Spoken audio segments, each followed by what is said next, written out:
होते हुए भी अपनी माया से विराट विश्व का आकार धारण करने वाले महाकाल।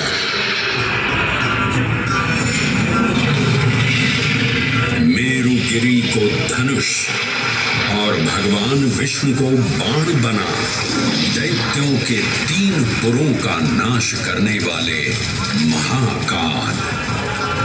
वो महाकाल जो तीनों लोकों में विद्यमान सभी शिवलिंगों में प्रधान है।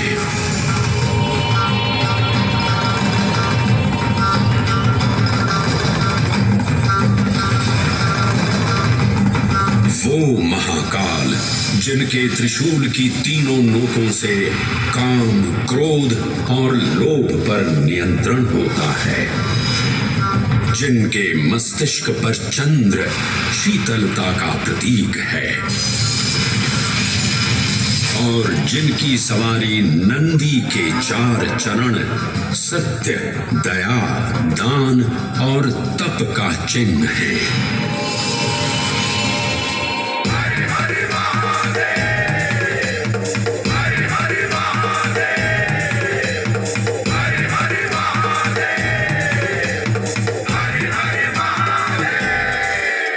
न पुण्यं न पापं न सौख्यं न दुःखं न मन्त्रो न तीर्थं न वेदा न यज्ञः अहं भोजनं नैव भोज्यं न भोक्ता चिदानन्दरूपः शिवोऽहं शिवोऽहम्। हरे हरे महादेव, हरे हरे महादेव। अहं निर्विकल्पो निराकाररूपो विभुत्वान् च सर्वत्र सर्वेन्द्रियाणां न चासङ्गतं नैव मुक्तेन मे चिदानन्दरूपः शिवोऽहं शिवोऽहं चिदानन्दरूपः शिवोऽहं शिवोऽहं चिदानन्दरूपः शिवोऽहं शिवोऽहं चिदानन्दरूपः।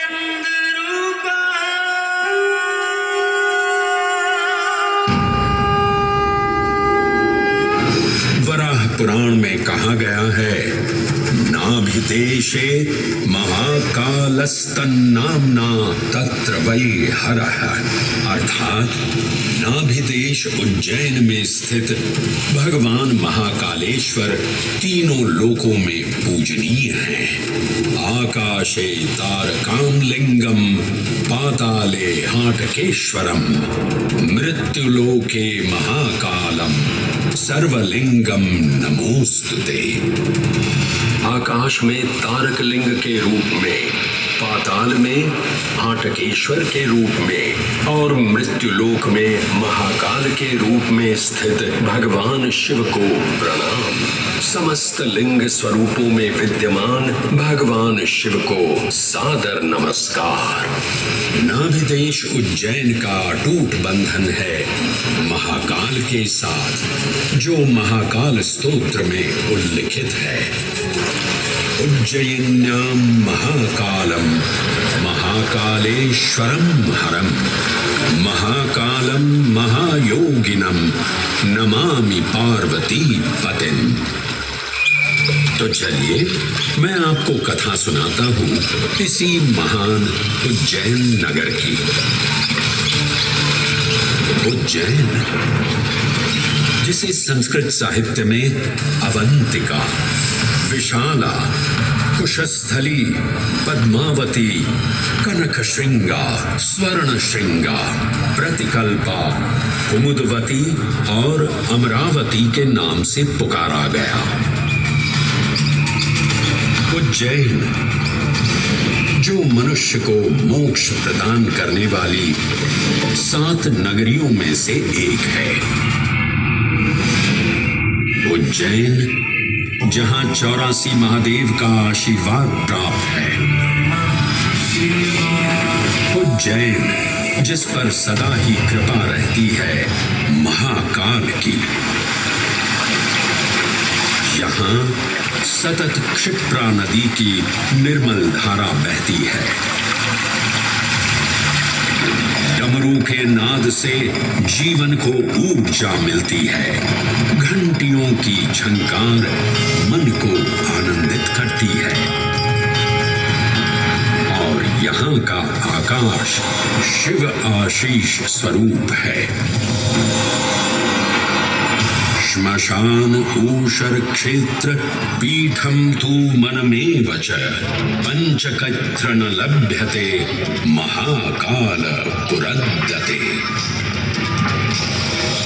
अर्थात यहाँ पर श्मशान, ऊषर यानी अनुपजाऊ भूमि, क्षेत्र अर्थात पवित्र भूमि, पीठ यानी शक्ति स्थान और मन अर्थात आध्यात्मिक शांति का स्थल, पांचों एक ही स्थान पर उपलब्ध है।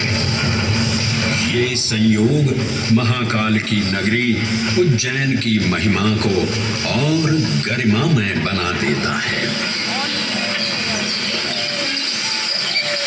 उज्जैन के इस अलौकिक स्वरूप से प्रभावित हो महाकवि कालिदास अपने काव्य मेघदूत में लिखते हैं, हे जलधर, यदि महाकाल के मंदिर में समय से पहले तुम पहुंच जाओ तो तब तक वहां ठहर जाना जब तक सूर्य आंख से ओझल न हो जाए। शिव की संध्याकालीन आरती के समय नगाड़े जैसी मधुर ध्वनि करते हुए तुम्हें अपने धीर गंभीर गर्जनों का पूरा फल प्राप्त होगा। ये संध्या आरती जिसे कालिदास ने सराहा है अत्यंत महत्वपूर्ण है, क्योंकि ये वो प्रहर है जब सभी देवी देवता गंधर्व यहाँ उपस्थित होते हैं।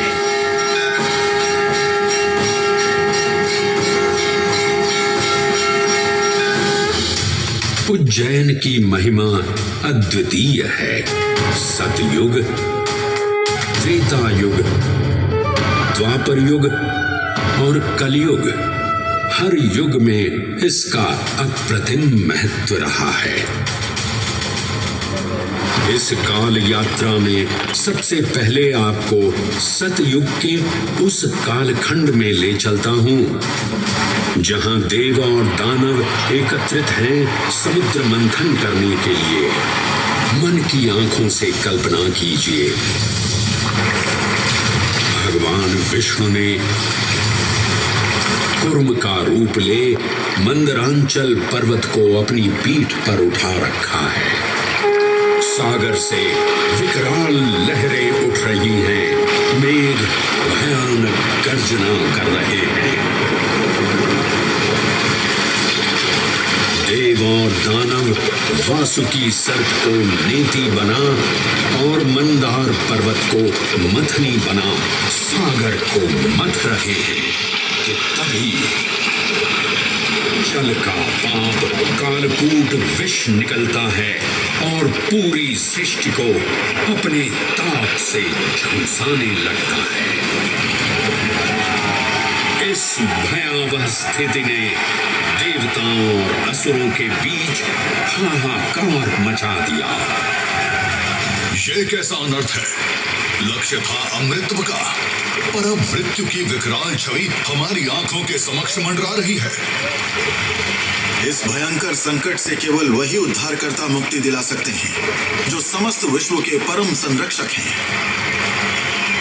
तभी सब महादेव की शरण में जाते हैं और पुकार लगाते हैं, ओम नमो भगवते रुद्राय। और फिर तुष्टा महादेव भक्तों की गुहार सुनते हैं, कैलाश से उतरते हैं, विष को अपनी अंजुलि में भर अपने कंठ में धारण करते हैं।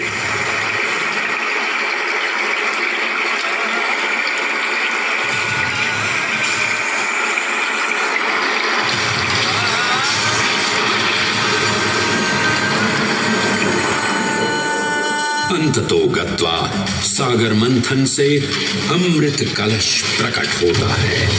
जैसे ही अमृत प्रकट हुआ, दानवों ने इसे केवल अपने आधिपत्य में लेने की आकांक्षा प्रकट की और संघर्ष छिड़ गया।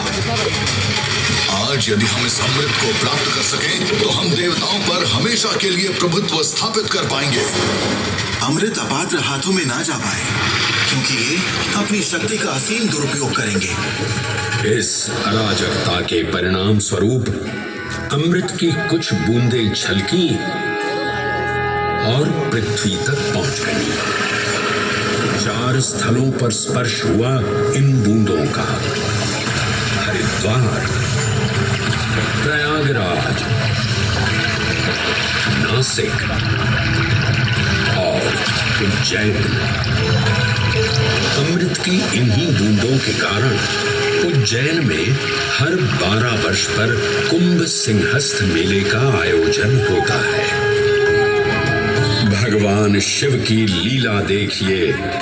लोक कल्याण के लिए स्वयं विषपान किया और अपनी नगरी पर अमृत वर्षा करवाई।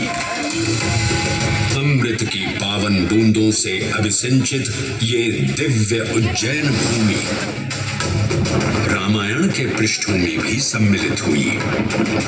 सतयुग के बाद त्रेता युग में माता सीता की खोज में वानर सेना का यहाँ आगमन हुआ।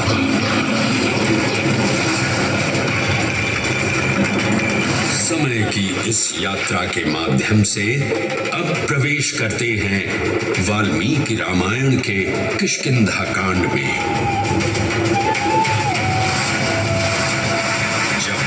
राजा सुग्रीव अपने यूथपतियों से सभी प्रमुख स्थानों पर जाने के लिए कहते हैं और उन्हें अवंती नगर यानी उज्जैन जाने का आदेश भी देते हैं। मेखला उत्कल के क्षेत्र, दशर्न के नगर, आब्रवंती, अवंती और विदर्भ के राज्य, साथ ही माहिष्का के आकर्षक राज्य में भी पूरी तरह से खोजना होगा। एक युग भगवान विष्णु के राम अवतार से संपृक्त और अगला युग उन्हीं के एक और दिव्य अवतार से समरस होना, ये अद्वितीय संगम केवल उज्जैन में ही संभव था। परंतु एक क्षण ठहरिए और ध्यान से सुनिए। ये हैं महाकाल के 1008 दिव्य नाम। हाँ, मैंने काल चक्र को परिवर्तित कर दिया है और अब द्वापर युग का शुभारंभ हो चुका है। विस्मय पूर्ण हो जाएंगे ये जानकर कि महाकाल के इन नामों को स्वयं भगवान श्री कृष्ण ने रचकर पिरोया था।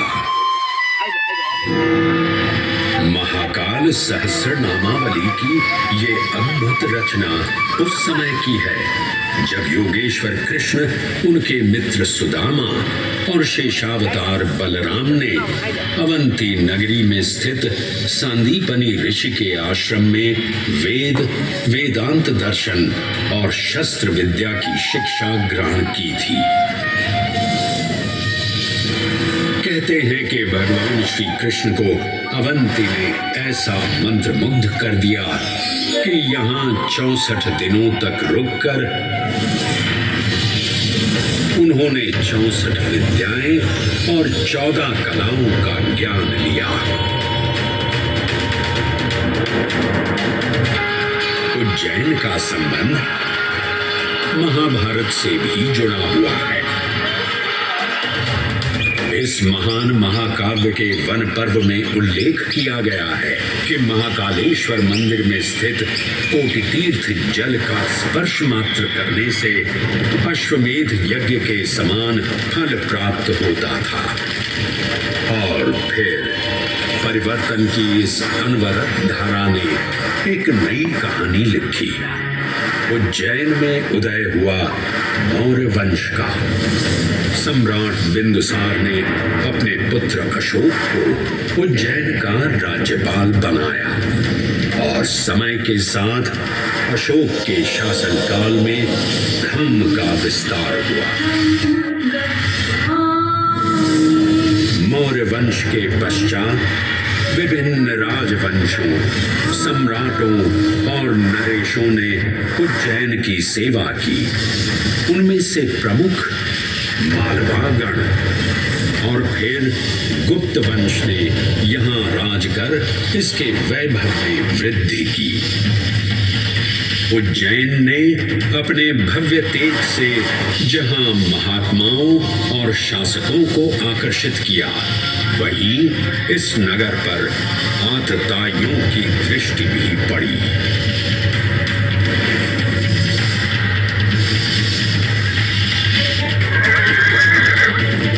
शक मध्य एशिया की खानाबदोश जनजाति थी, जिन्होंने उत्तर पश्चिमी और मध्य भारत के कुछ हिस्सों पर आक्रमण कर अपना शासन स्थापित किया।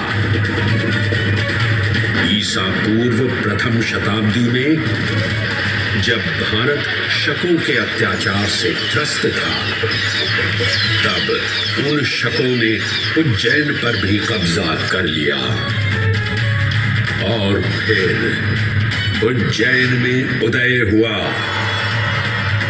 एक तेजस्वी योद्धा, महाराज विक्रमादित्य का। एक तरफ शकों का बल तो दूसरी तरफ विक्रमादित्य का अद्वितीय पराक्रम। विक्रमादित्य की तलवार महादेव के तीसरे नेत्र सी चमकी। प्रचंड युद्ध हुआ। महाकाल की कृपा से शूरवीरों ने शकों को परास्त किया और उज्जैन में गणतांत्रिक शासन स्थापित किया।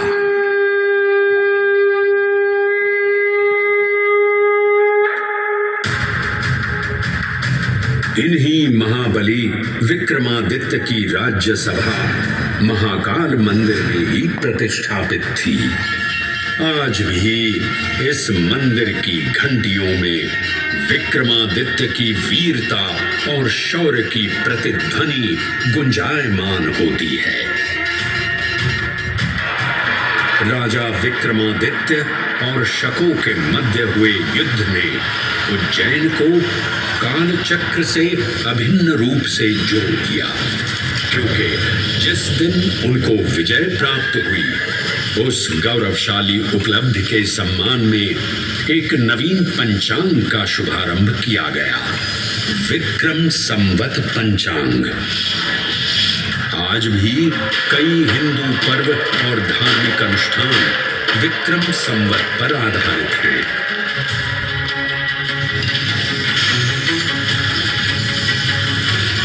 पृथ्वी की भौगोलिक कर्क रेखा इस पावन उज्जैन भूमि से होकर गुजरती है। लगभग 300 वर्ष पूर्व उज्जैन विश्व समय का प्रमुख संदर्भ बिंदु था। यही कारण है कि उज्जैन की वेदशाला में वराहमिहिर, आदित्य दास, ब्रह्मगुप्त, आर्यभट्ट और भास्कराचार्य जैसे महान विद्वान अनुसंधान और अध्ययन में तल्लीन रहते थे। खगोल शास्त्र का केंद्र, महाकालेश्वर का आवास, जगत गुरु कृष्ण की नगरी, विक्रमादित्य का राज। जयति जय उज्जैनी, वैभवशालिनी नगरी उज्जैन।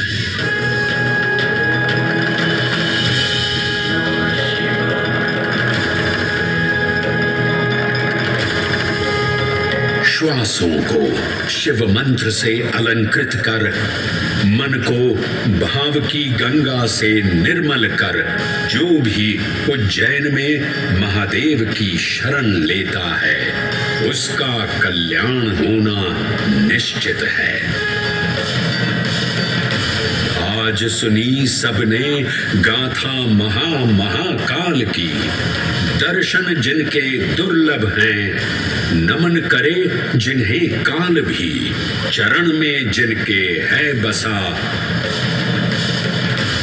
ये समस्त संसार कभी नहीं देखा होगा धरती पर ऐसा चमत्कार।